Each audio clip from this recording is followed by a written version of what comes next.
Hello दोस्तों, आप सभी का स्वागत है एचपी स्टडीज़ में। My name is Keshav Katoch. So HP allied के लिए हमने जो ये सीरीज स्टार्ट की है जिसमें हम टॉपिक्स को जो है वो कवर अप करेंगे। तो आज हमने एनवायरमेंटल जो टर्म्स होती हैं उनके ऊपर जो है ये वीडियो जो है वो बनाया हुआ है। देखो, एनवायरमेंट से कम आपको 10 क्वेश्चन तो जो है वो देखने को मिलेंगे। तो इसमें टर्म्स के ऊपर भी क्वेश्चन जो है वो आपको देखने को मिलते हैं। अभी इससे पहले हमने इंपॉर्टेंट एक्ट्स के बारे में बात जो है वो यहाँ पे की थी। तो अब जो है वो आज हम इन्वायरमेंट टर्म्स की बात करेंगे। इंपॉर्टेंट टर्म्स मैंने उठाई हैं इसमें, ठीक है, जो मुझे लगा कि जो इंपॉर्टेंट, ऐसे तो अगर आप पूरे इन्वायरमेंट को निकालेंगे तो उसमें हर कोई ना कोई एक टर्म जो है वो आपको इंपॉर्टेंट दिखती है।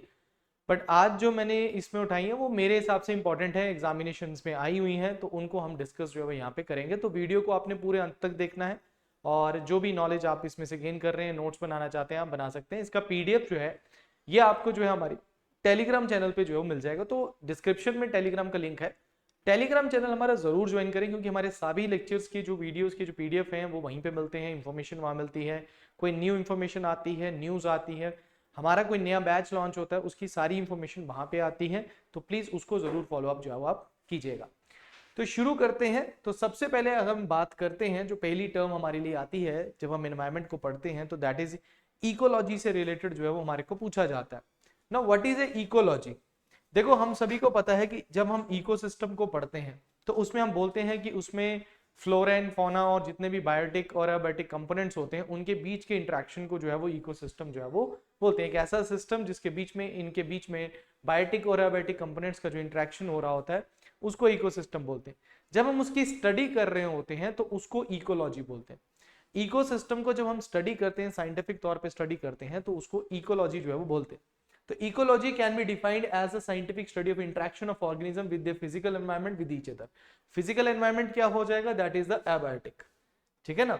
फिजिकल एनवायरनमेंट क्या हो जाएगा, दैट इज एबायोटिक कंपोनेंट हो जाएंगे, और जो ये आपके ऑर्गेनिजम्स हैं ये क्या हो जाएंगे, बायोटिक कंपोनेंट्स आपके हो जाएंगे। इसके ऊपर एचएस के ऊपर भी क्वेश्चन आया था 2023 में, that biotic and abiotic components पे क्वेश्चन आया था आपका।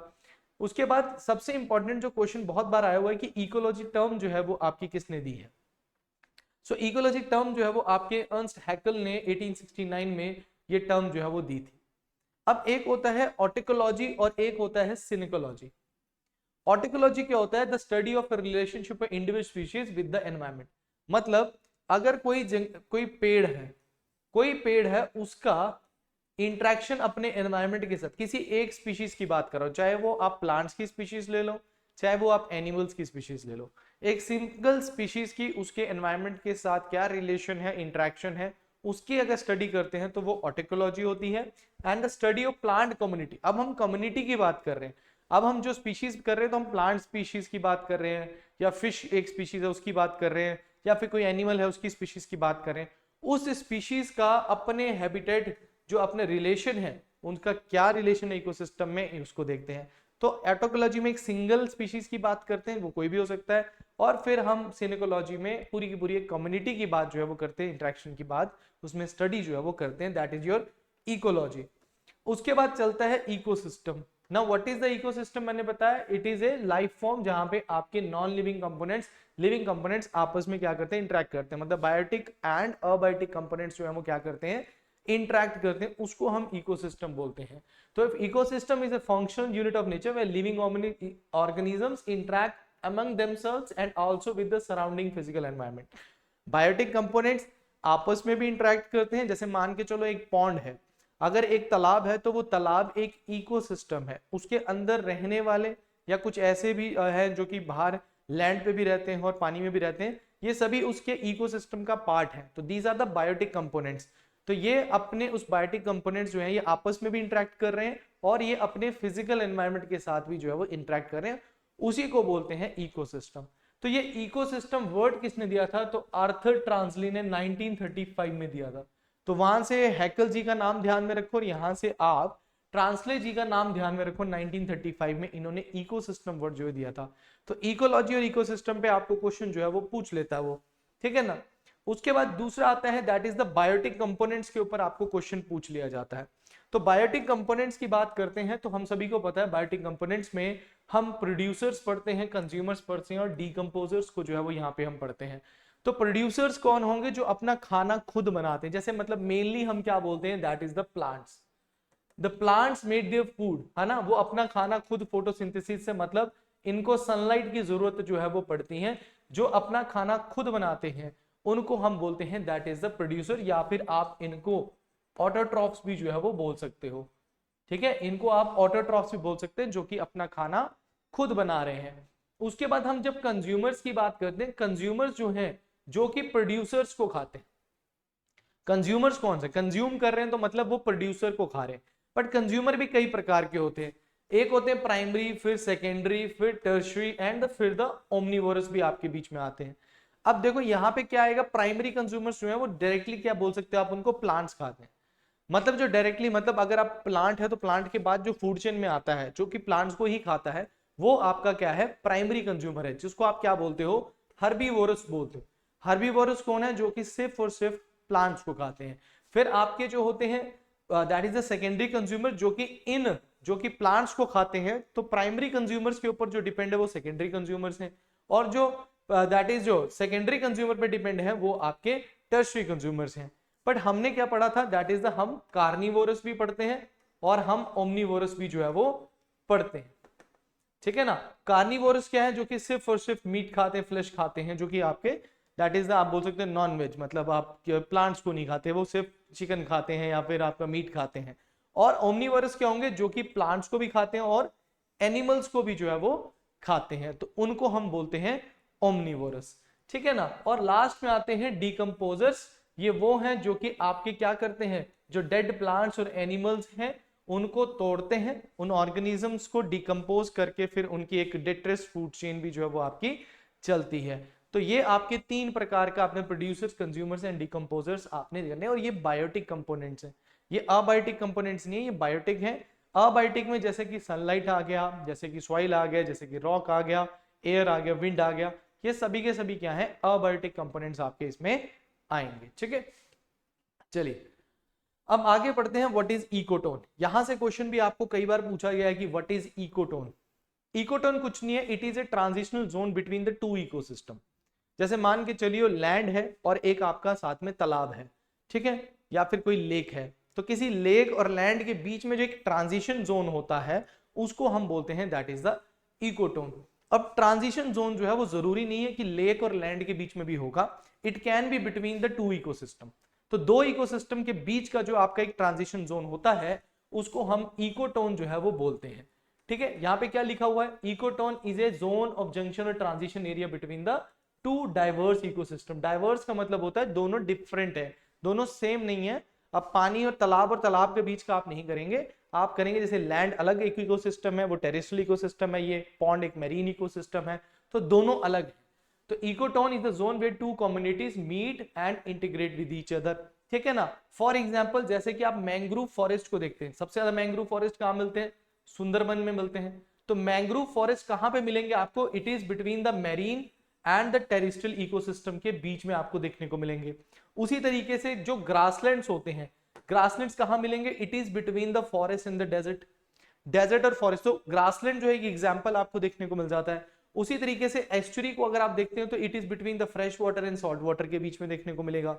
उसी तरीके से रिवर बैंक और मार्शी एरिया जो आपके दलदली इलाके या फिर आपके वेटलैंड्स भी आपके बीच साइड वाले जो मिलते हैं उनके, तो ड्राई और वेट एरियाज के बीच में आपको मार्शी एरियाज जो है वो देखने को मिलते हैं। These are the example of your ecotone. ठीक है, अदर एग्जांपल्स भी अगर आप देखना चाहते हैं, जैसे आप मान के चलो यहाँ पे आप देखेंगे ये एक्वेटिक इकोसिस्टम है आपका और ये आपका लैंड इकोसिस्टम है, तो इनके बीच में एक ट्रांजिशन जोन आता है। इस ट्रांजिशन जोन में अगर आप देखेंगे तो सबसे ज्यादा स्पीशीज आपको यही मिलेंगी, सबसे ज्यादा स्पीशीज आपको इसी जोन मिलेंगी। तो कभी भी आपको कोई पूछे कि कौन से जोन में आपको सबसे ज्यादा स्पीशीज मिलेंगी, तो इकोटोन वाले रीजन पे आपको सबसे ज्यादा स्पीशीज जो है देखने को मिलेंगी। ठीक है, तो दो इकोसिस्टम के यहाँ पे क्या देखो, यहाँ पे कुछ एनिमल्स है, यहाँ पे कुछ एनिमल्स है, बट कुछ एनिमल्स आपको यहाँ पे दोनों जो कि आपके इधर के इधर भी आ सकते हैं, इधर के इधर भी आ सकते हैं, तो दोनों इस इकोटोन वाले रीजन में आपको देखने को मिलेंगे। तो क्या लिख रहा है ऊपर देखो, a transition region between two adjacent ecosystem that contain some of the species and characteristics of each one and also contain species of its own. तो उनके बीच में कैरेक्टरिस्टिक्स जो है वो थोड़े से सिमिलर आपको मिलेंगे। तो ये वाला रीजन जो है ट्रांजिशन सिस्टम है। अब लैंड इकोसिस्टम और एक्वेटिक सिस्टम के बीच में क्या होगा, दैट इज द मार्शलैंड। तो ये मार्शलैंड जो है ये एक तरीके का इकोटोन है, ये ध्यान में रखना। ये आपका वेट एरिया हो गया और ये आपका that is the dry area हो गया। तो दोनों के बीच का जो एरिया होता है वो मार्शलैंड, और मार्शलैंड जो है वो एक इकोटोन है, ध्यान में रखिएगा, ठीक है ना। उसके बाद यहां पे देखो एज इफेक्ट क्या होता है, ये भी एक टर्म आती है। Now, ecotone often have a large number of species and large population density than the community on either side. वही बात आ गई, अगर इकोटोन की बात करते हो तो इकोटोन वाले रीजन में आपको स्पीशीज के नंबर भी ज्यादा मिलेंगे और पॉपुलेशन और डेंसिटी भी जो है वो कम्युनिटी की ज्यादा मिलेगी एज कंपेयर टू, जैसे मान के चलो लैंड है और ये आपका वाटर है या पॉन्ड है, इसके मामले में यहां पे आपको ज्यादा स्पीशीज देखने को मिलेंगी।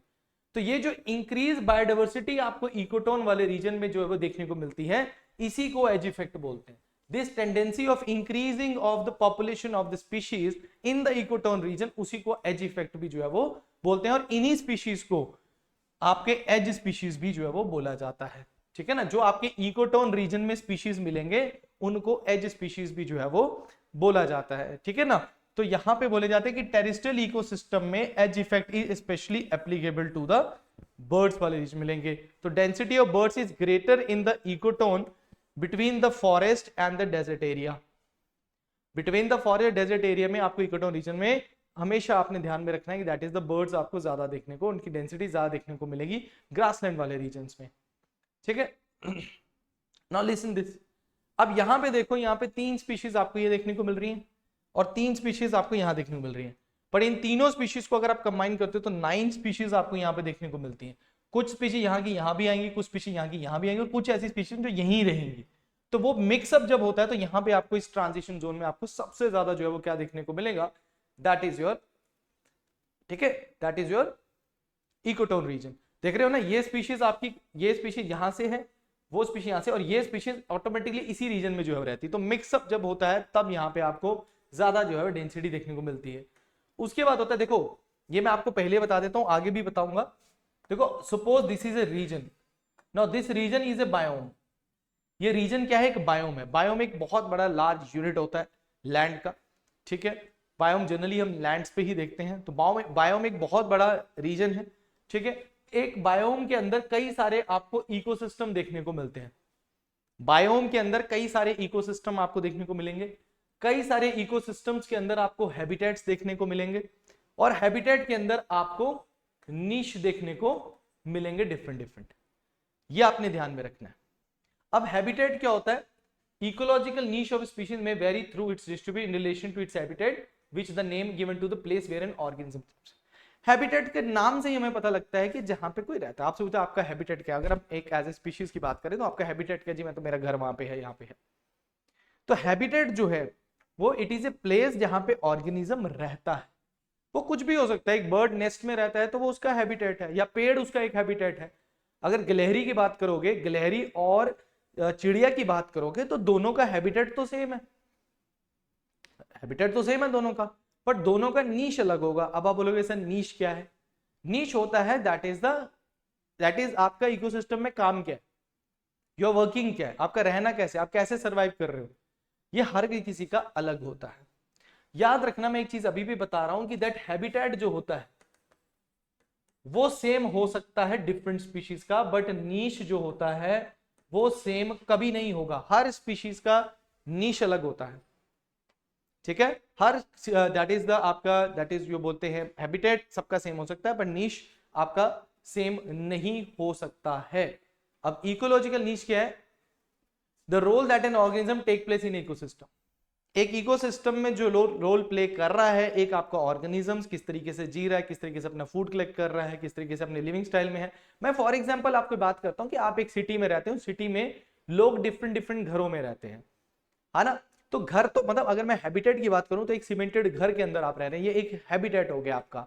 अब उसके अंदर हर इंसान अलग अलग रह रहा है, तो उन सबका रहने का तरीका अलग होगा ही होगा। आप एक घर में फैमिली में आपका एक घर है, उस घर के अंदर आप रह रहे हैं, उस घर के अंदर 5 कमरे हैं, 5 मेंबर है, पांचों डिफरेंट कमरों में रह रहे हैं, तो पांचों का हैबिटेट सेम है पर पांचों का नीश सेम नहीं होगा। पांचों का रोल जो है इकोसिस्टम में, पांचों जो लिविंग स्टाइल है या रहने का तरीका, सोचने का तरीका, करने का तरीका, सब कुछ अलग होता है। तो ध्यान में रखना कि नीश जो है वो आपका सेम नहीं होगा, हैबिटेट जो है वो आपका सेम हो सकता है। ये आपने ध्यान में रखना है। नीश को आप बोल सकते हैं it is a role that an organism takes in the ecosystem is known as the eco niche, and specially species vary in the breadth of the roles of performed. Some animals are specialists in their feeding habits, such as koala bear, which eats only on eucalyptus leaves, and the others are generalists consuming a wide variety of food. अब कोई मान के चलो कि चिड़िया है और गिलहरी है, दोनों के दोनों, या फिर कोई और जैसे बी, आप मधुमक्खी का छत्ता। अब एक पेड़ को अगर आप हैबिटेट लेके चलते हो तो मधुमक्खी का छत्ता भी पेड़ पे है, गिलहरी का बिल भी उसमें है, चिड़िया का घोंसला भी उसमें, तो तीनों का रहने का जो आपका जो हैबिटेट है वो सेम है। बट अगर आप उनकी तीनों का रोल देखोगे इकोसिस्टम में, खाना खाने का तरीका, उसको खाना कैसे लेना है, सब कुछ उनका अलग होता है। तो वो आपको ध्यान में जो है वो रखना है। सेम चीज यहाँ पे समझाने की कोशिश की है कि चिड़िया और ये इनका जो हैबिटेट है वो आपका सेम है, बट वो किस तरीके से रहते हैं, कैसे अपना फूड कलेक्ट करते हैं, कैसे खाते हैं, वो सब कुछ इनका जो है वो अलग आपको देखने को मिलेगा। ठीक है, तो habitat is also the area which an organism lives, चाहे बायोटिक फैक्टर हो चाहे एबायोटिक फैक्टर हो। नीश जो है वो आपका रिसोर्स, आप किस तरीके से सरवाइव करते हैं, वो सारी चीजें आपकी इसमें आता है। तो हैबिटेट क्या होगा, जहां पे स्पीशीज जी रही हैं, और नीश क्या होगा, how it lives within its habitat, वो अलग अलग होगा। Okay, now what is biome. ठीक है ना, बायोम को अगर मैं आपको समझाऊं तो बायोम एक बहुत बड़ा लार्ज एरिया है, एक लार्ज यूनिट है। ठीक है, उसके अंदर आपको कई सारे इकोसिस्टम जो है वो देखने को मिलेंगे। मतलब ये जो लार्ज यूनिट है, लार्ज ज्योग्राफिकल एरिया है, जैसे मैं वर्ल्ड को बोलूंगा तो वर्ल्ड को मैंने बड़े डिफरेंट बायोम्स में जो है वो डिवाइड किया हुआ है। खासकर बायोम्स आपको लैंड पे ही मिल लेते हैं, और बायोम्स में अगर जनरली देखें तो लैटिट्यूड के बेस पे हमने बायोम्स को डिवाइड किया है, क्लाइमेटिक रीजन्स के बेस पे हमने बायोम्स को क्या किया है, डिवाइड जो है वो किया हुआ है। अब कई सारे बायोम्स में, अब जैसे मान के चलो हम डिफरेंट बायोम पढ़ते हैं, जैसे टुंड्रा बायोम मैंने पढ़ा, तो आपको वो टुंड्रा बायोम समझ में आ रहा होगा कि वो टॉप पे आपको पोल वाले रीजन मिलेगा।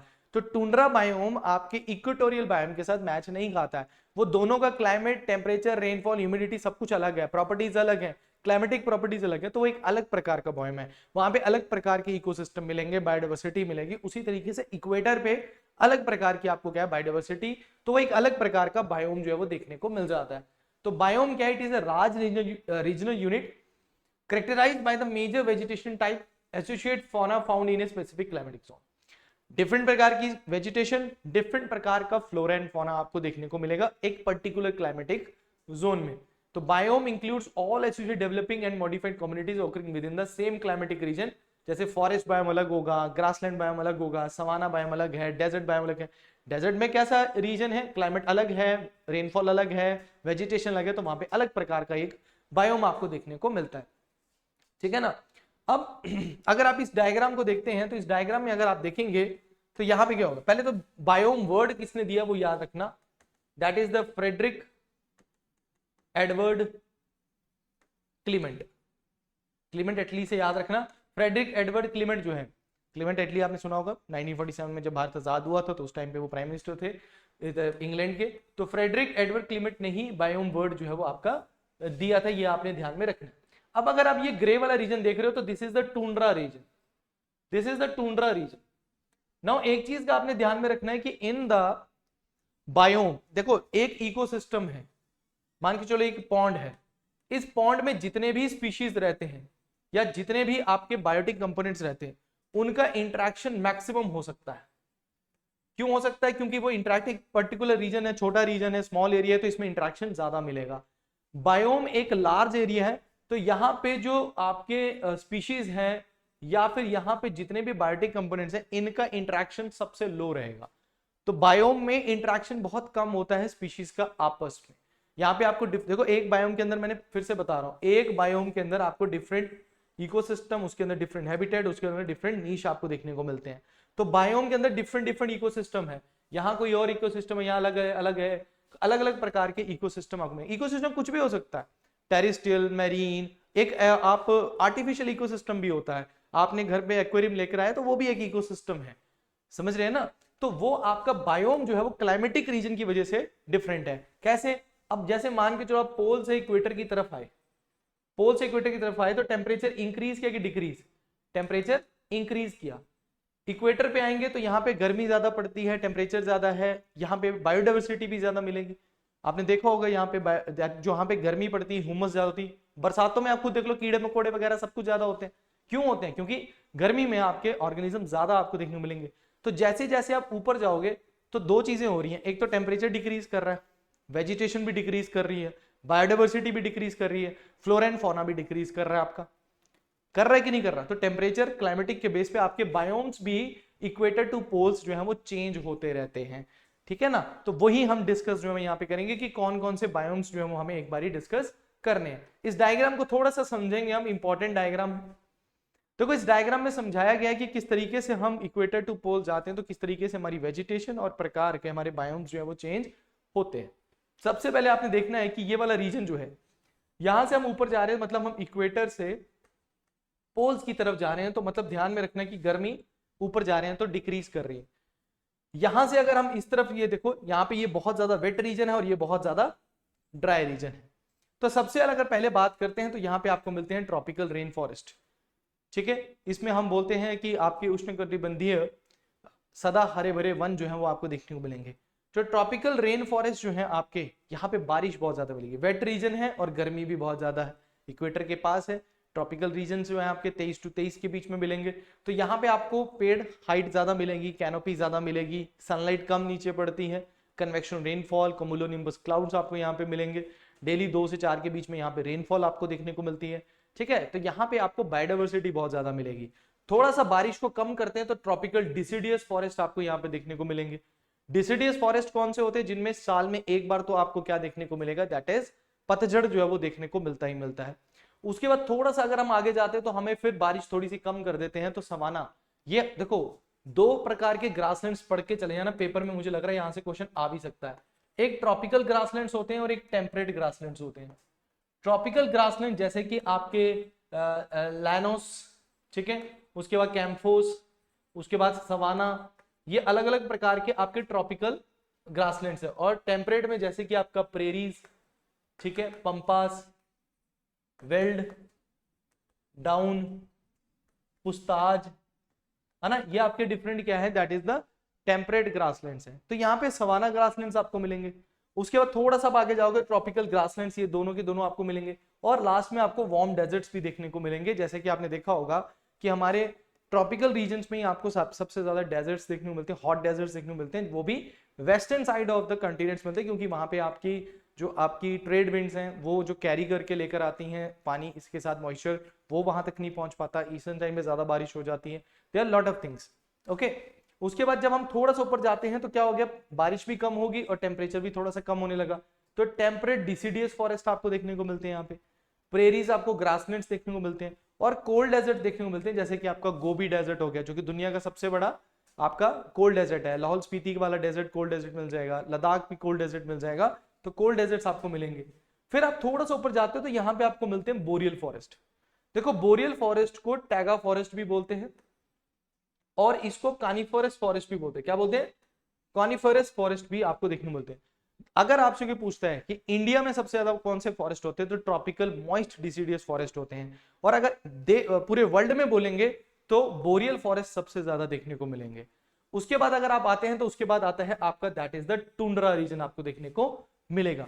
बोरियल फॉरेस्ट और टुंड्रा रीजन के बीच में ये एक रीजन होता है जहां पे इसको बोलते हैं ट्री लाइन। ट्री लाइन आपने पहाड़ों में देखी होगी, है ना, ट्री लाइन आपने पहाड़ों में देखी होगी। देखो ये जो टुंड्रा रीजन है ना, ये दो प्रकार का होता है, एक आर्कटिक टुंड्रा और एक alpine tundra. Alpine tundra generally आपको माउंटेन एरियाज में मिलेंगे। जैसे जैसे आप माउंटेन में ऊपर चढ़ते जाओगे टेम्परेचर डिक्रीज करता चला जाएगा और एक टाइम पे ऐसा रीजन आएगा जहां पे आपको सिर्फ बर्फ मिलेगी, वहां पे आपको पेड़ नहीं मिलेंगे। वो पेड़ नीचे आपके जो है वो कानिफरस फॉरेस्ट होते हैं और उसके ऊपर वाला रीजन जो होता है वो टुंड्रा रीजन होता है, जिसको आप अल्पाइन टुंड्रा जो है वो बोलते हो। तो अल्पाइन टुंड्रा जो कि आपके जैसे हिमाचल वाला, हिमालयस वाले रीजन हो गए, एंडीज वाले रीजन हो गए, वहां पे आपको ये मिलते हैं। और दूसरा आपका आर्कटिक टुंड्रा जो कि आपका लैटिट्यूड के बेस पे, लैटिट्यूड के बेस पे आपका जो है वो आर्कटिक टुंड्रा ऊपर पोल्स पे देखने को जो है वो आपको मिलता है। आर्कटिक टुंड्रा इसलिए बोल रहे हैं क्योंकि लैंड पे ही मैं बायोम्स की बात जो है यहाँ पे कर रहा हूं यहाँ पे। और लास्ट में आपका पोलर एरिया जो है वो आता है, ठीक है। तो टेम्परेचर भी कम हो रहा है और दैट इज आपका टेम्परेचर भी डिक्रीज कर रहा है और आपका बारिश भी कम हो रही है और टेम्परेचर भी डिक्रीज हो रहा है। तो ये ध्यान में रखना कि किस तरीके की डायग्राम में मैंने क्या क्या एक्सप्लेन किया, कौन से लेवल पे कौन सी चीज आएगी, ये आपने ध्यान में रखना है, ठीक है। चलिए आगे बढ़ते हैं, what is the food chain. ये भी एक इंपॉर्टेंट टर्म है, सिंपल है, बट फूड चेन क्या होती है कि भाई आप सभी को पता है दो प्रकार की फूड चेन होगी, एक टेरेस्ट्रियल होगी, एक मैरीन होगी, ठीक है ना। मैरीन में सबसे देखो, टेरेस्ट्रियल फूड चेन कहां से स्टार्ट होगी, प्लांट से। प्लांट्स आर द प्रोड्यूसर, जो अपना खाना खुद बनाते हैं। अगर प्लांट्स ही खत्म कर दोगे तो फूड चेन ही खत्म होगी। फूड चेन में से कुछ भी निकालोगे खत्म है, ठीक है ना। कुछ भी ऐसी चीज, ऐसा स्पीशीज जो खत्म कर दी, जिसके ऊपर बहुत लोग डिपेंडेंट है, तो बहुत सारी चीजें खराब होने स्टार्ट हो जाती हैं। उसी के साथ मैरीन इकोसिस्टम की जब हम बात करते हैं तो इसमें फाइटोप्लैंक्टन्स जो हैं, फाइटोप्लैंक्टन्स आर द प्रोड्यूसर्स। उसके बाद जू प्लैंक्टन्स आपके आते हैं, ठीक है ना, ये सब आपका चलता है। तो ध्यान में रखना कि यहां पे हमेशा ये 10% रूल थोड़ा सा ध्यान में रखना। जब आपका प्राइमरी प्रोड्यूसर्स को प्राइमरी कंज्यूमर खाएंगे तो उनकी सिर्फ 10% ही एनर्जी को ये आप ले सकते हैं। उसके बाद जब ये जाएंगे तो ये 10, देखो यहाँ पे ना 20,000 कैलोरीज हैं, फिर आपकी 2000, उसका 10%, फिर उसका 10% 200, फिर उसका 10% 20, फिर एंड में आपका 2 कैलोरीज। तो जैसे जैसे आप ऊपर जाएंगे आपकी कैलोरीज आपकी कम होती चली जाती है, मतलब एनर्जी जो है वो आपकी जो है वो कम होती चली जाती है। सबसे ज्यादा एनर्जी आपको नीचे मिलेगी। पिरामिड ऑफ एनर्जी इसी तरीके का होता है, हमेशा ध्यान में रखना। अपवर्ड में मिलेगा आपको, नीचे प्राइमरी में आपको ज्यादा मिलेगा एनर्जी, और जैसे जैसे आप ऊपर जाओगे कम होते चले जाएंगे। क्योंकि जब भी कोई, जैसे मान के चलो ये प्राइमरी प्रोड्यूसर्स हैं या ये प्राइमरी कंज्यूमर्स हैं, तो ये कुछ तो यूज करेंगे एक्सक्रीशन में, खाना बनाने में, खाना ढूंढने में, कहीं तो इनकी एनर्जी लगेगी ना। उसका सिर्फ 10% ही ऊपर जाता है। ये 10% रूल थोड़ा सा ध्यान में रखना, पेपर में आ सकता है। उसी तरीके से आपका होता है, that is the type of food chain. अब एक होती है आपकी grazing food chain. Grazing food chain कहां से शुरू होती है, ऑटोट्रॉफ से। ऑटोट्रॉफ कौन होते हैं, कौन होते हैं आपके, दैट इज ऑटोट्रॉफ, जो अपना खाना खुद बनाते हैं। तो ग्रेजिंग फूड चेन कहां से शुरू होगी, ऑटोट्रॉफ से। प्लांट्स अपना खाना खुद बनाती हैं, प्लांट्स जो है वो अपना खाना क्या करती हैं, खुद बनाते हैं। In this energy and nutrients move from plants to the herbivorous consuming them and to the carnivorous और द ओमनिवोरस आपके जाएंगे। समझ आ गया ना, ये ऊपर की हो जा रही जो मैंने डायग्राम आपको अभी दिखाई। फिर एक होती है detritus food chain. Detritus food chain जो है वो कहां से चलती है, dead organisms to micro organism and then organism feeding on the detritus and their predators. अब आपको थोड़ी सी समझ में नहीं आ रही होगी क्या होता है भाई, मैं आपको डायग्राम से बताता हूं। अब यहां पे देखो, इस फूड चेन को देखो। अब सबसे पहले क्या होता है कि एक डेड ऑर्गेनिक मैटर है, एक डेड ऑर्गेनिक मैटर है। उस ऑर्गेनिक मैटर पे आपको कुछ डिकम्पोजर्स मिलेंगे, that is the bacteria and the fungi. क्या मिले, डिकम्पोजर्स होंगे, ठीक है, वो आपके bacteria and fungi. In decomposers को आगे डर्टीवोरस हो गए, डेट्रीवोरस जो होंगे, डेट्रीवोरस इन अर्थवॉर्म वगैरह जो है वो इनको खाएंगे, ठीक है। फिर उसके बाद इन अर्थवॉर्म्स को एक प्रीडेटर खाएगा। प्रीडेटर कैसे होगे, चाहे वो स्पैरो होगी या कोई भी हो गया। ये होती है आपकी डेट्रिटस जो है आपकी फूड चेन जो है वो आपकी बोली जाती है। हमेशा ध्यान में रखना, डेट्रिटस फूड चेन कहां से शुरू होती है, dead organisms to the predator होती है, और यही पूरी फूड चेन आपकी चलती है। इसी तरीके से आप देखेंगे तो यहां पे भी आप देखो, एक डेड लीव है, डेड लीव को वुड लाउस ने खाया, और वुड लाउस को किसने खाया, ब्लैकबर्ड। ब्लैकबर्ड क्या है, एक प्रीडेटर है, समझ रहे हो। और बेसिक फूड चेन जो हमारी ग्रेजिंग फूड चेन होती है, उसमें प्रोड्यूसर है, प्राइमरी कंज्यूमर है, सेकेंडरी और टर्शियरी कंज्यूमर है। और टर्शियरी कंज्यूमर जब मर जाता है तो उसको डिकम्पोज होकर वो न्यूट्रिएंट्स बन जाते हैं। वो न्यूट्रिएंट्स किसको मिलते हैं, प्रोड्यूसर को, और ये सर्कल आपका चलता रहता है। इसको बोलते हैं न्यूट्रिएंट साइकिल। समझ आया, food chain, grazing food chain and detritus food chain, ठीक है। अब नेक्स्ट आता है food web. Food web simple है। अब आपका एक दैट इज प्लांट्स के ऊपर कोई एक पर्सन तो नहीं डिपेंड करता, प्लांट्स के ऊपर तो कई पर्सन डिपेंड करते हैं। उसी तरीके से जैसे चूहा है तो चूहा को कोई भी खा रहा है, ग्रास ऊपर को कोई भी खा रहा है, ठीक है। बटरफ्लाई आगे हो गया, वुल्फ होगी तो वुल्फ एक चीज, ईगल है तो ईगल एक चीज पे तो ना डिपेंड करती, ईगल कई चीजों पे डिपेंड करती है ना। तो डिफरेंट जितनी ज्यादा फूड वेब होगा, ठीक है ना, जितना स्पीशीज में डाइवर्सिटी होगी उतना वो हैबिटेट या इकोसिस्टम लॉन्ग टर्म तक जाता है। क्योंकि जैसे मान के चलो मैं शेर हूं तो मेरे को शेर को सिर्फ मुझे हिरन ही मिल रहा है। अगर मुझे सिर्फ हिरन मिल रहा है क्या बोलते हैं सर्वाइवल के, हिरन एक टाइम पे खत्म हो गए तो मैं भी मर जाऊंगा। पर मुझे हिरन की जगह कुछ और भी मिल जाए, कोई 3-4 पता नहीं कितने सारे मेरे पास ऑप्शंस है, तो मैं बड़े मजे से मेरा सर्वाइवल चलता रहेगा। इसीलिए बोलते हैं कि जितनी डाइवर्सिटी आपको एक जगह इकोसिस्टम मिलेगी उतना वो इकोसिस्टम अच्छे से ग्रो जो है वो करता है, ठीक है। तो मल्टीपल फूड चेन जब आ जाती हैं तो उसको फूड वेब जो है वो बोलते हैं। Now what is the biomagnification. देखो बायोमैग्निफिकेशन क्या होता है, पहले तो स्टेटमेंट को पढ़ो। Biomagnification also known as bio amplification, it is a process by which substances become more concentrated in the bodies of a consumer as one moves up the food chain as the trophic levels. These are the trophic levels: producers, primary consumers, secondary consumers and tertiary consumers. तो ध्यान में रखना कि मान के चलो कि आपने यहाँ पे वेजिटेबल्स हैं, मान जो प्लांट्स हैं, इन पे पेस्टिसाइड्स आपने लगाए। जब आपने पेस्टिसाइड लगाए तो इनको कौन खा रहा है? द प्राइमरी कंज्यूमर्स खा रहे हैं। ये पैसे अब यहां से कितने परसेंट वो जा रही energy? That is the 10% energy जा रही है। अब ये 10% एनर्जी है, यहां से जब ये खाएंगे तो जो ये पेस्टिसाइड या डीडीटी वगैरह जो इन पे आपने छिड़का था ये इनमें जाएगा, फिर इनको कोई खाएगा तो वो इनमें जाएगा, और फिर इनको कोई खाएगा तो इनमें जाएगा।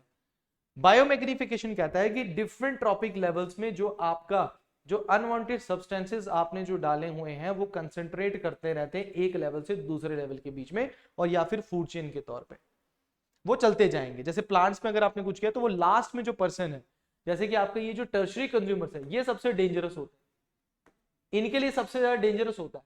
तभी तो हम क्या है, हम भी तो टर्शरी कंज्यूमर में आएंगे, हमें खाने वाला कोई है आगे से? नहीं है। तो कुछ भी अगर हमारी फूड चेन में चल रहा है, इन दी एंड हम कंज्यूम कर रहे हैं उसको, तो फिर वो इन दी एंड हमारे अंदर ही कंसंट्रेट करेगा, उसी को बोलते हैं बायोमैग्निफिकेशन। बायोमैग्निफिकेशन पूरी की पूरी फूड चेन में जो है वो आपका सर्वाइव, जो आपका पेस्टिसाइड है वो पूरी पूरी फूड चेन में चलता है, ये होता है बायोमैग्निफिकेशन। अगर कहीं पे बोल दिया इट इज बायोमैग्निफाइड, ये वाला सब्सटेंस बायोमैग्निफाई होता है, मतलब वो एक ट्रॉपिक लेवल से दूसरे ट्रॉपिक लेवल पे जाएगा। क्या बोल रहा है? When chemicals or pesticides are let into the rivers or lakes, आप पेस्टिसाइड्स को कहां डाल रहे हैं? अपनी फैक्ट्री से लेक्स में डाल रहे हैं, रिवर्स में डाल रहे हैं। They are consumed by the aquatic organisms, उनको कोई एक्वेटिक ऑर्गेनिजम्स रिवर्स वगैरह जो है कंज्यूम कर रहे हैं, like fish which in turn are consumed by the large birds, अब उसको बर्ड्स खा रहे हैं। तो ये जो पेस्टिसाइड है, ये पेस्टिसाइड पहले से लेक में गया, लेक से फिश में गया, फिश से बर्ड में गया, एनिमल्स और ह्यूमंस में भी जाएगा, क्योंकि मान के चलो फिश में गया तो फिश को हमने खाया तो वो हमारे पास भी गया, अब हमें खाने वाला कोई नहीं है, तो लास्ट में जो वो ह्यूमन है ना, उसमें सबसे ज्यादा कंसंट्रेशन उस पेस्टिसाइड का आपको देखने को मिलेगा। This is the biomagnification. Paper में क्वेश्चन आता है कि भाई बायोमैग्निफिकेशन सबसे ज्यादा आपको किसमें देखने को मिलेगा? जो लास्ट स्पीशीज होगी आपकी, ठीक है ना, ये आपने ध्यान में रखना है। अब आप इस डायग्राम को अगर आप देखेंगे तो पहले तो क्या होता है, डीडीटी कंसंट्रेशन प्राइमरी कंज्यूमर्स में गई, प्राइमरी कंज्यूमर्स को किसने खाया? सेकेंडरी कंज्यूमर्स ने खाया, तो उनके अंदर भी वो कंसंट्रेशन बढ़ गया। फिर उसके बाद इन सेकेंडरी कंज्यूमर्स को किसी टर्शरी कंज्यूमर ने खाया तो इसमें कंसंट्रेशन मिल गया आपको। ये आपने ध्यान में रखना है, ठीक है ना, ये आपने ध्यान में रखना है कि भाई बायोमैग्निफिकेशन फूड चेन के साथ साथ या ट्रॉपिक लेवल के साथ साथ बढ़ता है, और लास्ट वाले में सबसे ज्यादा देखने को मिलेगा, ठीक है ना। उसी तरीके से हम गाय वगैरह को जो है वो क्या करते हैं, एक दैट इज द दवाई वगैरह जो है वो देते हैं। उसकी वजह से क्या होता है कि जो हमारी जो ये वल्चर्स है, इन वल्चर्स को क्या हो रहा है, डिक्लोफेनिक करके एक दवाई है जो गाय वगैरह को दी जाती है। तो ये डिक्लोफेनिक जो है, जब वल्चर्स, ये गाय वगैरह जब मर जाती हैं तो वल्चर्स इनको खाते हैं, तो वो जो डिक्लोफेनिक है वो इन वल्चर्स में भी जो है वो ज्यादा जो है वो क्या हो जाती है, उसकी कंसंट्रेशन बढ़ जाती है, जिसकी वजह से वल्चर्स की किडनी फेल होता है और वो मर जाते हैं। इसीलिए दुनिया में वल्चर्स की पॉपुलेशन कम हो रही है, और वल्चर्स बहुत जरूरी है, they are the tertiary consumers of our food chain. Food chain में अगर आप किसी भी एक को हटाओगे तो सब कुछ बिगड़ जाएगा। तो डाइक्लोफेनिक का नाम ध्यान में रखना, वल्चर्स इसकी वजह से बहुत ज्यादा प्रभावित जो है वो होते हैं, ठीक है। उसके बाद होता है बायो एक्युमुलेशन। क्या होता है? It occurs within a trophic level and is the increase in concentration of substance in certain tissues, usually in the fatty tissues of organism body due to absorption from food and the environment. अब होता क्या है, biomagnification क्या होता है? Increase in concentration of a pollution in a food chain. अब हमने trophic level की बात की थी ना, 1 2 3, ये हो गया बायोमैग्निफिकेशन। बट ये जो एक सिंगल आपका क्या है, ट्रॉपिक लेवल है, इसमें जो स्पीशीज रहते हैं, इनमें जो आपका कंसंट्रेशन बढ़ रहा है उसको बोलते हैं that is a bioaccumulation. Single trophic level में जो स्पीशीज में दैट इज द सब्सटेंस या फिर कोई अनवांटेड चीजें जो है वो बढ़ रही हैं, उसको बायोअक्युमुलेशन बोलेंगे। Increase in the concentration of substance in certain tissues. और याद रखना किस टिश्यू में सबसे ज्यादा आपके ये जो अनवांटेड चीजें हैं ये जो बढ़ रही हैं, ये खासकर फैटी टिश्यूज में ही होंगी, ये भी ध्यान में रखना। फैट सोल्यूबल नहीं होते हैं ये, वाटर सोल्यूबल होते हैं, एक्सक्रीट हो जाएगा, ठीक है। यूरिन के थ्रू निकल जाएगा। बट अगर फैट आपके अंदर ज्यादा है तो ये फैट कंज्यूमिंग ज्यादा होते हैं, फैट सोल्यूबल नहीं होते हैं, तो आप जो फैटी टिश्यूज है उनमें सबसे ज्यादा आपको देखने को मिलेगा दैट इज द बायोअक्यूमुलेशन। जो इंडिविजुअल ऑर्गेनिजम्स के बेस पे, जैसे जो फैटी जो ऑर्गेनिजम्स होंगे उनमें बायोअक्यूमुलेशन ज्यादा मिलेगा, जो फैटी नहीं है उनमें बायोअक्यूमुलेशन नहीं मिलेगा। अब दोनों में डिफरेंस ध्यान में रखना। बायोअक्यूमुलेशन होता है increase in concentration of A pollutant in an organism.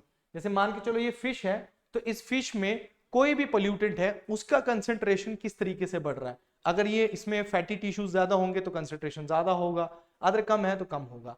But biomagnification क्या होता है कि कोई एक पोल्यूटेंट पूरी फूड चेन में किस तरीके से वन स्टेप बाय स्टेप जो है वो बढ़ रहा है। तो दोनों को जो है वो ध्यान में आपने रखना है, what is bioaccumulation and what is biomagnification. ठीक है, जैसे आप ये देख रहे हैं दिस इज द बायोअक्यूमुलेशन। एक फिश के अंदर किस तरीके से कंसंट्रेशन बढ़ रहा है आपका, that is the level of mercury.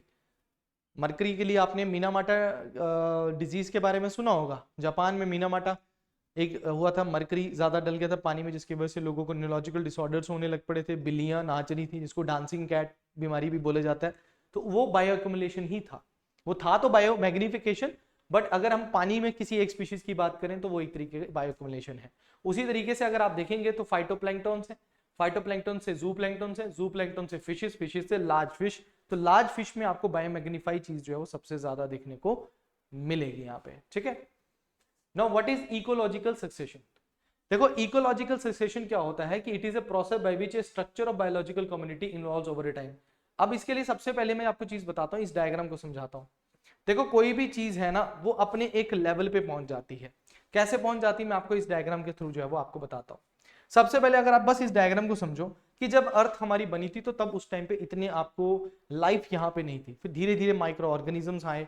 ठीक है, जैसे कि आपका एक रॉक था, रॉक के बाद थोड़े से लाइकन्स और मॉसेस आपके आए, छोटी छोटी वेजिटेशंस आपकी आई, फिर आपकी वो प्लांट्स थोड़े से लाइकन्स जो है वो थोड़ी थोड़ी जड़ी बूटियों वगैरह में जो है वो कन्वर्ट हुए, फिर वो कन्वर्ट होते छोटे छोटे ग्रासेस में, है ना, वो चेंज हुए, फिर ग्रासेस से वो श्रब्स और वो थोड़े थोड़े छोटे ट्रीज में कन्वर्ट हुए, और उसके बाद वो एक डेंस फॉरेस्ट में जो वो कन्वर्ट हो गए। अब मुझे बताओ इसके आगे कुछ हो सकता है? अब ये फुली डेंस फॉरेस्ट बन चुका है, इसके आगे कुछ हो सकता है? नहीं हो सकता। जब इसके आगे कुछ नहीं हो सकता तो इसको बोलते हैं क्लाइमैक्स कम्युनिटी। क्लाइमैक्स कम्युनिटी बोलते हैं, मतलब इसके आगे कुछ नहीं होगा। ये जो पूरा का पूरा आपका एक चला है इसको बोलते हैं इकोलॉजिकल सक्सेशन। इस पूरे को बोलते हैं इकोलॉजिकल सक्सेशन। आपको सबसे ज्यादा पूछता है which is the climax community, कौन सी एक क्लाइमैक्स कम्युनिटी है इनमें से, यहां से क्वेश्चन आता है। पर आपको सबसे पहले समझना इकोलॉजिकल सक्सेशन क्या है। ये है ये जो पूरा आपका सर्कल चला है ना, ये आपका इकोलॉजिकल सक्सेशन है। और ये कौन सा सक्सेशन है? That is the primary succession. ये स्टार्टिंग से चलता है और इसमें काफी सारे साल लगते हैं। क्यों लगते हैं? क्योंकि दैट इज द सॉइल में न्यूट्रिएंट बनने में टाइम लगता है, इसीलिए इसकी इतनी दैट इज लेवल पे पहुंचने के लिए इसको टाइम लगता है। अब होगा क्या? अब होगा कि मान के चलो जंगल में आग लग गई। अब क्या हो गया? जंगल में आग लग गई और सारे के सारे जो आपका ये जो फॉरेस्ट है ये डिस्ट्रॉय हो गया, बट सॉइल में फर्टिलिटी तो अभी भी है। तो हमें वो वाला प्रोसेस तो नहीं लाना पड़ेगा कि लाइकेंस आएंगे, मोसिस आएंगे, फिर छोटी छोटी वेजिटेशन होगी, फिर होगा वो प्रोसेस, क्योंकि न्यूट्रिएंट बनने में टाइम नहीं लग रहा है। यहाँ पे न्यूट्रिएंट ऑलरेडी है सॉइल में, सिर्फ जंगल डिस्ट्रॉय हुआ है। तो जंगल फिर से जो है आपका उगेगा, छोटी छोटी वेजिटेशन धीरे धीरे धीरे धीरे धीरे करके फिर से डेंस फॉरेस्ट आपको बन जाएगा, क्लाइमेक्स कम्युनिटी आपकी आ जाएगी। इसको बोलते हैं सेकेंडरी सक्सेशन। सेकेंडरी सक्सेशन में ऑलरेडी न्यूट्रिएंट होता है, वो सिर्फ डिस्ट्रॉय हुआ है वहां पे, तो वो वहां से जब वो आगे चलता है इसको इकोलॉजिकल सेकेंडरी सक्सेशन जो है वो बोलते हैं। ठीक है ना।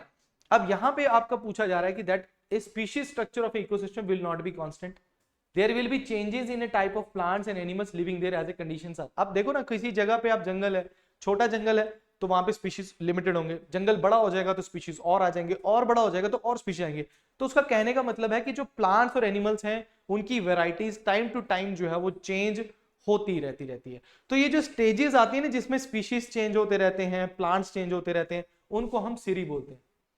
या तो सीरियल स्टेज बोलते हैं या फिर हम सीरी बोलते हैं उसको। तो कभी भी आपसे कोई पूछे सीरी क्या है, तो दीज आर द पीरियड्स जिसमें चेंजेस जो है वो आपको इकोलॉजिकल सक्सेशन के टाइम पे जो चेंजेस मिलते हैं वो आपके सीरी होते हैं।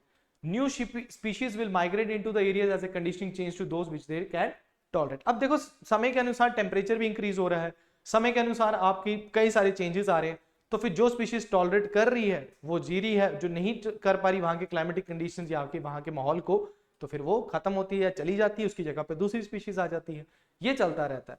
तो change of community structure due to environmental change through time in this way is called the succession. Time के अनुसार जो चेंज आता जा रहा है, climatic change, property change, physical change, जो भी चेंजेस आ रहे हैं उसके साथ साथ कम्युनिटी भी चेंज होती जा रही है, उसी को इकोलॉजिकल सक्सेशन जो है वो बोला जाता है। ठीक है ना। क्लाइमेक्स भी आपको समझ में आ गया कि क्लाइमेक्स क्या है, सीरीज और क्लाइमेक्स की बात कर रहे हैं। Now series are not totally distinct from each other and one will trend to be merge gradually into another, finally ending up with a climax. अब सीरीज को क्या कह रहा है कि वो दो बिल्कुल अलग अलग नहीं है, वो बस एक प्रोसेस है जिसमें दोनों की दोनों आपस में मिलती हुई आगे बढ़ती चली जा रही हैं और फाइनली जो है वो अपनी क्लाइमेक्स कम्युनिटी पे जो है वो पहुंच जा रही है। क्लाइमेक्स का मतलब है यहाँ पे अब सक्सेशन खत्म हो जाएगा, मतलब अब इसके आगे कोई भी सीरीज नहीं आएगी, कोई अनदर स्टेज नहीं आएगी, ये फाइनल स्टेज पे पहुंच चुका है, उसको बोलते हैं क्लाइमेक्स कम्युनिटी। अब आपसे कोई पूछेगा क्लाइमेक्स कम्युनिटी कौन कौन सी हो सकती है, तो सबसे पहले आपने ध्यान में रखना that is the grass ecosystem. Grass ecosystem are early stage of succession in regions where the mature ecosystem are forest. जहां पे मैच्योर इकोसिस्टम में आपके फॉरेस्ट है, वहां पे ग्रास इकोसिस्टम जो है वो एक अर्ली स्टेज होती है सक्सेशन की। Grass ecosystem are the climax ecosystem. कहां पे, ये ध्यान में रखना, in the grassland regions grass ecosystem is a climax community. देखो मैंने बोला कि आपका एक that is the desert area है और ये आपका ग्रासलैंड है और ये आपका फॉरेस्ट है। अब एक ऐसा रीजन है ग्रासलैंड वाला रीजन जहां पे रेनफॉल जो है वो इतनी ज्यादा नहीं होती। ग्रासलैंड रीजन में इतनी रेनफॉल नहीं हो रही कि ये फॉरेस्ट बन सके, और ग्रासलैंड रीजन में इतनी बारिश नहीं हो रही या इतनी कम बारिश भी नहीं हो रही कि ये डेजर्ट बन सके। समझ रहे हो, ग्रासलैंड में इतनी बारिश नहीं हो रही ना तो ये फॉरेस्ट बन सकता है, ना तो इतनी बारिश हो रही है कि ये क्या बन सके, दैट इज योर ये डेजर्ट। इतनी कम बारिश नहीं हो रही कि ये डेजर्ट बन सके, तो ये एक हमारा क्लाइमेक्स कम्युनिटी में जो है वो आता है। उसी तरीके से डेजर्ट इकोसिस्टम भी एक क्लाइमेक्स है। जब कोई जगह टोटली डेजर्ट में कन्वर्ट होगी, अब इसके ज्यादा क्या होगा, कुछ नहीं होगा। तो desert ecosystem is also a climax ecosystem because there is no enough rainfall for the grassland. अब वहां रेनफॉल ही नहीं होती, क्लाइमेट ही ऐसा है, तो वहां पे आपको क्लाइमेक्स कम्युनिटी में आएगा। उसी तरीके से आपका जो वेजिटेशन है, फॉरेस्ट है, फॉरेस्ट जो आपके डेंस फॉरेस्ट है, उसके बाद आपको कोई भी देखने को नहीं मिलेगा क्योंकि वहां पे फॉरेस्ट है, फॉरेस्ट के बाद आपको कोई भी नहीं मिलेगा, तो वो एक आपकी क्लाइमेक्स कम्युनिटी में जो है वो आता है। तो ये आपने ध्यान में रखना, ठीक है। चलिए, नाउ व्हाट इज यूट्रोफिकेशन। यहां से भी आपको क्वेश्चन आता है कि यूट्रोफिकेशन क्या है। देखो जब भी हम हमारे इस डायग्राम में मैं थोड़ा सा समझाता हूं फिर आगे और समझाऊंगा। अब देखो यहाँ पे मान के चलो लैंड पे हमने एग्रीकल्चर किया और एग्रीकल्चर में हमने फर्टिलाइजर्स वगैरह, मैन्योर्स वगैरह डाले। इन फर्टिलाइजर मैन्योर्स में जनरली आपके क्या होते हैं, नाइट्रेट्स एंड फॉस्फोरस। क्या होते हैं, नाइट्रेज एंड फॉस्फोरस। ये nitrates and phosphorus are very good for this, like आप बोल सकते हो हमारी जो फाइटोप्लैंक्टन्स होते हैं और जो हमारी एल्गी होती है उसके लिए बहुत ज्यादा फायदेमंद होते हैं, वो उनके लिए एक फूड है। फाइटोप्लैंक्टन्स वगैरह इनके लिए नाइट्रेट्स, देखो पानी में नाइट्रेट्स होना कोई बुरी बात नहीं है, फॉस्फोरस होना कोई बुरी बात नहीं, बट आप जब एक्सटेंड कर देते हो उसको तो उसकी वजह से प्रॉब्लम क्रिएट होना स्टार्ट हो जाती है। होता क्या है कि जब ये नाइट्रेट्स और फॉस्फोरस जो है वो किसी ना किसी रन ऑफ के थ्रू हमारी दैट इज किस में आ जाते हैं, दैट इज हमारे पानी में आ जाते हैं। जब ये पानी में आ जाते हैं तो ये जो हम देखो एल्गी जो है ना वो दो प्रकार की होती है, एक बड़ी फायदेमंद होती है, एक नुकसानदायक भी होती है। तो उस वजह से क्या होता है कि ये जो एल्गी है ये एक तरीके से फैल जाती है हमारे, आपने देखा होगा आपके पॉन्ड एरियाज में बिल्कुल ग्रीन कलर की एक चादर बिछ जाती है, उसको बोलते हैं एल्गल ब्लूम। उसको क्या बोलते हैं, एल्गल ब्लूम। तो क्या होता है कि जब नाइट्रेट्स एंड फॉस्फोरस ज्यादा हो जाते हैं तो हमारी जो फाइटोप्लैंक्टन्स हैं, ये जो एल्गी हैं, इनको फूड मिल जाता है। इनको जब फूड मिल जाएगा ना तो ये फूड को जब खाएंगे तो इनकी ग्रोथ हो जाती है, तो इनकी इतनी ज्यादा ग्रोथ हो जाती है कि यहाँ पे एल्गल ब्लूम हो जाता है, पूरी की पूरी हरी हो जाती है। अब मान के चलो कोई एक वाटर बॉडी है, उसके ऊपर आपके जो एल्गल ब्लूम हो गया, मतलब यहाँ पे ये पूरी कवर होगी ग्रीन कलर से। अब ये ग्रीन कलर से होगी, अब नीचे जो इसके वेजिटेशन थे, बाकी फाइटोप्लैंक्टन्स थे, सन की लाइट इन तक पहुंचेगी नहीं। क्या होगी, सन की लाइट तो इनके तक पहुंचेगी नहीं। जब सन की लाइट इनके तक नहीं पहुंचेगी तो जितनी यहाँ पे ऑक्सीजन थी, जिसको बोलते हैं हम बायोलॉजिकल ऑक्सीजन डिमांड, बोलते हैं कि नहीं बोलते, बीओडी का बारे में आपने सुना होगा, बायोलॉजिकल ऑक्सीजन डिमांड। तो यहाँ पे जितनी ऑक्सीजन, देखो सनलाइट तो आ नहीं रही, फोटोसिंथेसिस हो नहीं रहा, तो ऑक्सीजन तो बनेगी नहीं। तो भाई यहाँ पे ऑक्सीजन जितनी होनी चाहिए थी, जितने दिन के लिए सर्वाइव कर सकते उतने दिन के लिए सर्वाइव करेंगे। तो यहाँ पे जितना भी फाइटोप्लैंक्टन या फिशेस वगैरह जो भी रहते हैं, जितना ऑक्सीजन था उतना तो ये कर लेंगे, पर धीरे धीरे ये मरने स्टार्ट हो जाएंगे, धीरे धीरे, क्योंकि ऑक्सीजन कमी के कारण ये मरने स्टार्ट हो जाएंगे। जब ये मरेंगे तो ये डिकम्पोजर्स इनको डिकम्पोज करेंगे, करेंगे कि नहीं करेंगे? डिकम्पोजर्स तो अपना काम शुरू कर देंगे। जब डिकम्पोज अपना काम शुरू करेंगे तो याद रखना कि डिकम्पोजिशन के टाइम पे आपको ऑक्सीजन ज्यादा चाहिए होती है, ये और ऑक्सीजन को यूज करेंगे। याद रखना डिकम्पोज के टाइम पे डिकम्पोजर को ज्यादा ऑक्सीजन चाहिए होता है, तो वो और ज्यादा ऑक्सीजन लेंगे। जब पूरी की पूरी ऑक्सीजन खत्म हो जाएगी तो ये डिकम्पोजर्स भी मर जाएंगे, क्योंकि इनको भी ऑक्सीजन नहीं मिलेगा। तो फाइनली ये जो पूरा एरिया ये डेड हो जाएगा, और यहाँ पे आपको कोई फिशेज नहीं मिलेंगे। आपने देखो क्लियर वाटर में, अंग्रेज देखो फॉरेन में बिल्कुल नदियां ना तालाब वगैरह, वहां पे आप देखते हो कि चलते फिरते भी फिशेज देखने को मिल रही होती है। क्यों? क्योंकि बिल्कुल क्लीन रखते हैं उसको, अनवांटेड चीजें नहीं डालते, जिसकी वजह से एल्गल ब्लूम नहीं होता, जिसकी वजह से फिशेज नहीं मरती हैं। ये चीज होता है, इसी को बोलते हैं यूट्रोफिकेशन। यूट्रोफिकेशन को अगर सिंपल लैंग्वेज में आपको कोई पूछे तो आपने सिंपल तौर पे बोलना है कि that excess of nitrates and phosphorus जो आपका होता है या न्यूट्रिएंट इन द वाटर जब हम कर देते हैं तो उसकी वजह से एल्गल ब्लूम होता है, और उसी की वजह से हमारा क्या होता है, that is the aquatic ecosystem जो है बिल्कुल ही खत्म हो जाता है। यहाँ पे एल्गल ब्लूम को क्या बोल रहा है? Excessive multiplying of the algae और a phytoplankton due to the favourable environmental conditions. आप मुझे खाना दोगे, आप उनको खाना दे रहे हो, इतना ज्यादा खाना दे रहे हो वो फैल ही जा रहे, तो जब वो इतना ज्यादा फैल जाते हैं तो वो इस तरीके का ग्रीन कलर कर देते हैं। जो नीचे इसके नीचे ये देखो, ये तो परत बन जाती ग्रीन कलर की, और ये नीचे सनलाइट को नहीं जाने देगी, तो नीचे वाले अपना फूड कैसे बनाएंगे? नीचे वाले ऑक्सीजन नहीं रहेगी तो कैसे जिएंगे? तो नीचे वाले मरने स्टार्ट हो जाते हैं। तो ये जो एल्गल ब्लूम होता है ये टॉक्सिक होता है, it affects the marine organism making too difficult to breathe, it produces the diatoms. Diatom क्या होता है? एक तरीके से द ग्रुप ऑफ एल्गी आप बोल सकते हो। साइनोबैक्टीरिया, डाइनोफ्लिगलेट्स, फ्लेमेंटे एल्गी बनाती। तो blooms can be due to a number of reasons, that is the आपके वार्म वाटर, एक तो न्यूट्रिएंट एनरिचमेंट और वार्म वाटर। देखो गर्म पानी में भी एल्गल ब्लूम बहुत जल्दी जो है वो होता है, इसीलिए हमें हमारे आसपास के जो हमारी रिवर बॉडीज है उनको एकदम से साफ सुथरा जो रखना चाहिए ताकि वो ठंडे भी रहें, और मौसम की वजह से भी जितना पानी गर्म होगा एल्गल ब्लूम आपको तब भी दिखने को मिलेगा। ठीक है ना? तो पूरा प्रोसेस जो मैंने आपको बताया अभी, उसको समझने की कोशिश यहां से भी कर सकते हैं कि भाई जो हार्मफुल एल्गल ब्लूम है वो क्यों डेंजरस है हमारे लिए। सबसे पहले क्या होगा? ऑक्सीजन लेवल ड्रॉप हो जाएगा और फिश जो है वो आपकी सफोकेट कर जाएगी। O2 लेवल ड्रॉप होगा क्योंकि डिकम्पोजिशन ऑफ डेड एल्गी की वजह से।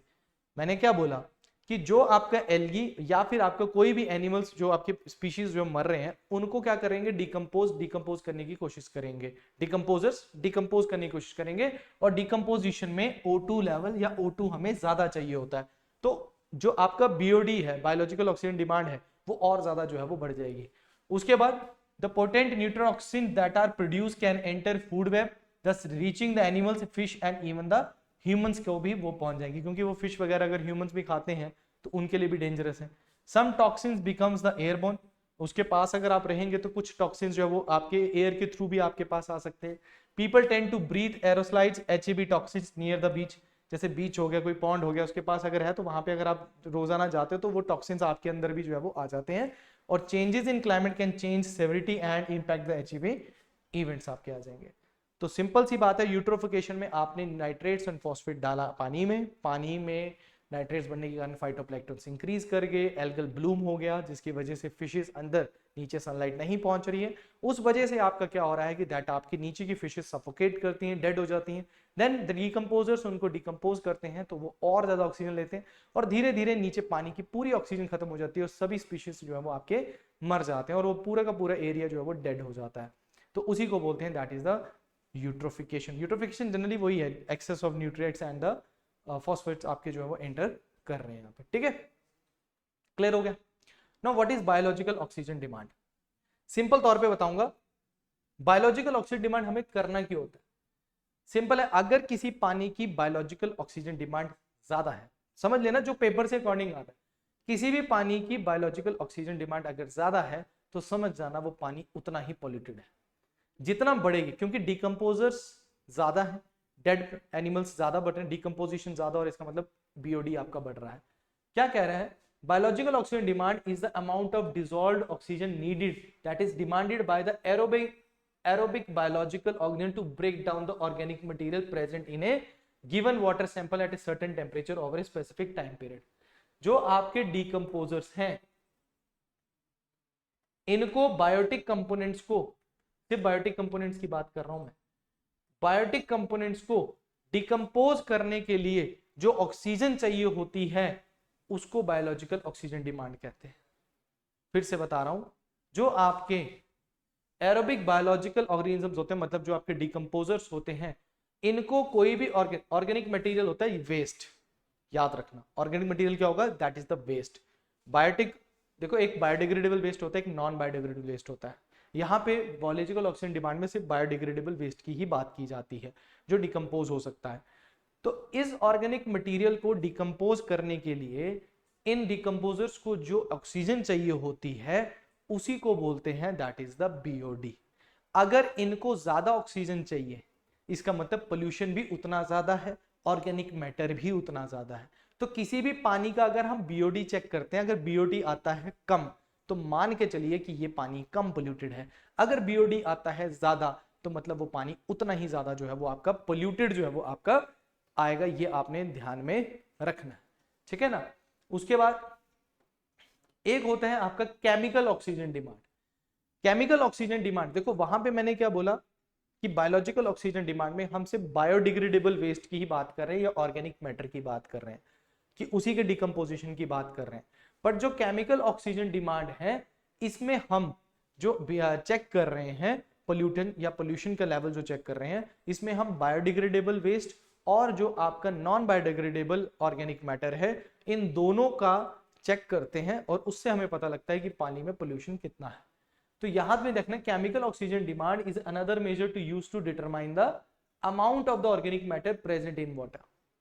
वहां पे बायोलॉजिकल ऑक्सीजन डिमांड था, यहाँ पे आपका केमिकल ऑक्सीजन डिमांड। तो केमिकल डाल के इसमें हम क्या चेक करते हैं कि पानी में कितनी ऑक्सीजन की डिमांड है, बट उसमें सिर्फ बायोडिग्रेडेबल वेस्ट की बात करते हैं और यहाँ पे हम नॉन बायोडिग्रेडेबल प्लस बायोडिग्रेडेबल दोनों की बात जो है वो करते हैं। तो ये हमें ज्यादा, केमिकल ऑक्सीजन डिमांड हमें ज्यादा क्लैरिटी देता है अबाउट द पोल्यूशन, ये हमने ध्यान में रखना। तो unlike BOD, COD measure the oxygen equivalent required to chemically oxide both biodegradable and non biodegradable organic substance in the water. वो सिर्फ बायोडिग्रेडेबल वेस्ट को देखकर ही बताता है कितनी डिमांड है, ये दोनों को देखकर बताता है, तो ये ज्यादा क्लैरिटी हमें जो है वो देता है। It quantifies the total organic none in water sample include both readily and slowly biodegradable compounds. तो ये थे हमारे आज के इंपॉर्टेंट टर्म्स। आई होप आपको समझ में आया होगा, आपको क्लैरिटी हुई होगी, ठीक है। इसको पढ़ना है, इसको ध्यान से पढ़ना है। कोई चीज अगर समझ में नहीं आई है तो कमेंट सेक्शन में आप पूछ सकते हैं, या हमसे कॉल पे भी पूछ सकते हैं कि सर ये टर्म मुझे समझ में नहीं आई है, तो बात कर सकते हैं हम। मेरा मकसद, मेरी टीम का मकसद सिर्फ एक ही है कि आपको इंपॉर्टेंट टॉपिक्स करवाए जाएं, आपकी हेल्प की जाए। कुछ बच्चों को ये टॉपिक्स पहले से क्लियर होंगे, that is well and good. जो बच्चों ने नहीं पढ़े हैं वो प्लीज इसे पढ़े, पेपर में इनसे क्वेश्चन आता ही आता है। पुराने पेपर उठाएंगे, कहीं ना कहीं क्वेश्चन मिलेगा ही मिलेगा। तो अगर क्लास अच्छी लगी है तो एक बार लाइक जरूर कर दीजिएगा, कमेंट जरूर करिएगा। Thank you very much, all the best.